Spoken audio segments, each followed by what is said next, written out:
Mawar Afi terima lamaran pria berdarah Filipina yang tinggal di Singapura. Penyanyi Mawar Afi siap menikah lagi setelah penyandang status janda sejak 10 bulan lalu. Mawar Afi bahkan mengaku baru saja dilamar pria berdarah Indonesia dan Filipina yang saat ini tinggal di Singapura. Lamaran itu dilakukan Mawar Afi beberapa bulan lalu. "Dia kasih cincin ke saya," kata Mawar Afi di studio PO Trans TV, Mampang Perapatan, Jakarta Selatan, Selasa 22 November 2022.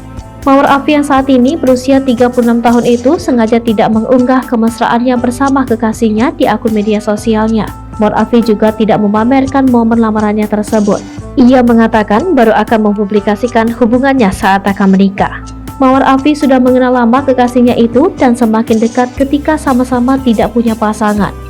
Saat ini Mawar Afi menjalani hubungan jarak jauh dengan kekasihnya.